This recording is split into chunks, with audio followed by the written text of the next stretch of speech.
Want to share just a couple of thoughts about May. I found his this chapter very interesting.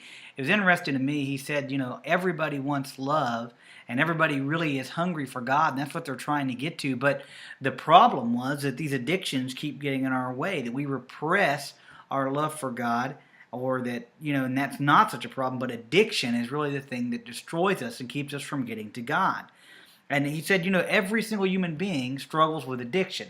I don't know if I 100% agree with that statement, but I can see where he's going at. I can't understand why he would say something like that. Maybe might say we're addicted to the idea of religion itself and not really to the God that's represented by it. But he said, addiction feeds on our attempts to master it. And that's one of the things that I find so horrible about addiction is, it just destroys people. I work with people all the time that are suffering from addictions and have faced different difficulties in life, and they just keep going back to these same empty wells, and they never do really find any peace or deliverance from those things apart from God.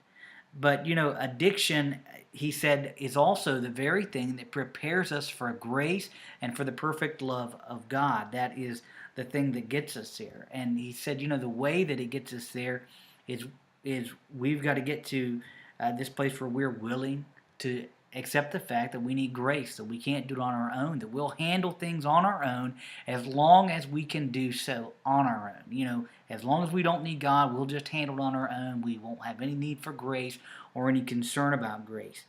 But as we struggle with these addictions and fail time and time again, then we realize that we are depending on God and God alone to deliver us from our addictions. It's only at that point, he says, that we can experience grace. And, the hope is that addiction is never absolute. And I find that to be one of the things that, I'm working with a man now named Greg, and he's addicted to alcohol. And Greg just, about once a month or so, Greg comes into my office. I've been trying to get him into a recovery program, and he's fallen down drunk. And he talks to me and says he wants to change his life, but he is so held in place by his addiction to alcohol, and it's wrecking his marriage and it's wrecking his life. I thought this was a really good chapter, like I said before.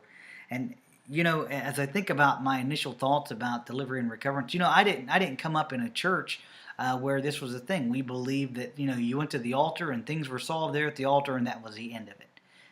I've wondered, I will now out loud, how many people really found lasting help there in that moment, or if there were people that went to the altar and then quietly struggled because they couldn't be honest about the struggles that they were really facing.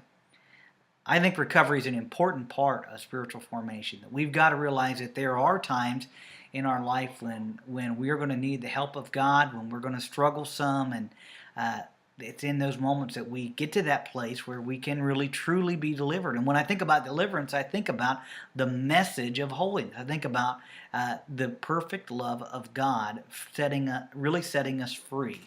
And we can argue again and again about whether or not that happens in an instant or that happens kind of over time. I think maybe a little bit of both in some cases, and maybe in different areas in different ways. But to me, it was fascinating to explore this idea of recovery and deliverance as part of spiritual formation.